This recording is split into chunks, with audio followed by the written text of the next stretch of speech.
MQM Pakistan PS84 से हक परस्त उम्मीदवार अब्दुल गनी जोखियों को टिकट देने का वादा करके फिर मकर गई और टिकट देने से इनकार कर दिया, जिसके अब्दुल गनी जोखियों के हामियों में सख्त गम व गुस्सा पाया जाता, जबकि जोखियों अब्दुल गनी ने आज़ाद हैसियत में इलेक्शन लड़ने का ऐलान कर दिया।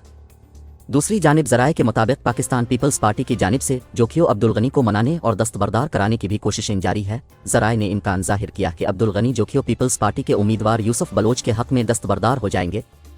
याद रहे, जब से इलेक्शन का ऐलान हुआ है तब से अब्दुल गनी जोखियों मुसलसल MQM पाकिस्तान के लिए काम कर रहा था और मुसलसल इलाके की तमाम बरादरियों से मुलाकातें करके इनकी हिमायत हासिल करने में कामयाब भी हो गया था। पीपल्स पार्टी के गढ़ गडाब को MQM के झंडू से भर दिया था और मुख्तलिफ मकामात पर ऑफिस का इफ्तिताह भी किया था।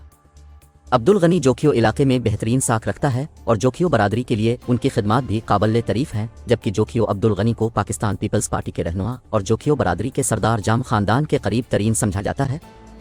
टिकट न मिलने के बाद अब्दुल गनी जोखियों ने इतवार के दिन गडाब में अपने घर पर हंगामी इजलास तलब कर लिया है, जिसमें वो अगले लाइहा अमल का ऐलान करेंगे और इलाके के मुअज़्ज़िज़ीन से मशवरा भी लेंगे।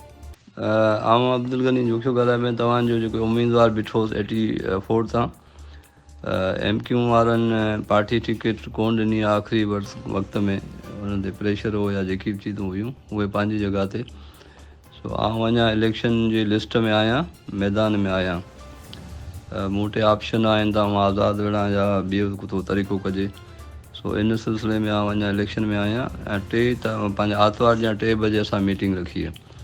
पहिरीं बि आऊं तव्हांजी राय सां अॻिते वधियुसि, आईंदा बि तव्हांजी राय सां अॻिते वधंदुसि।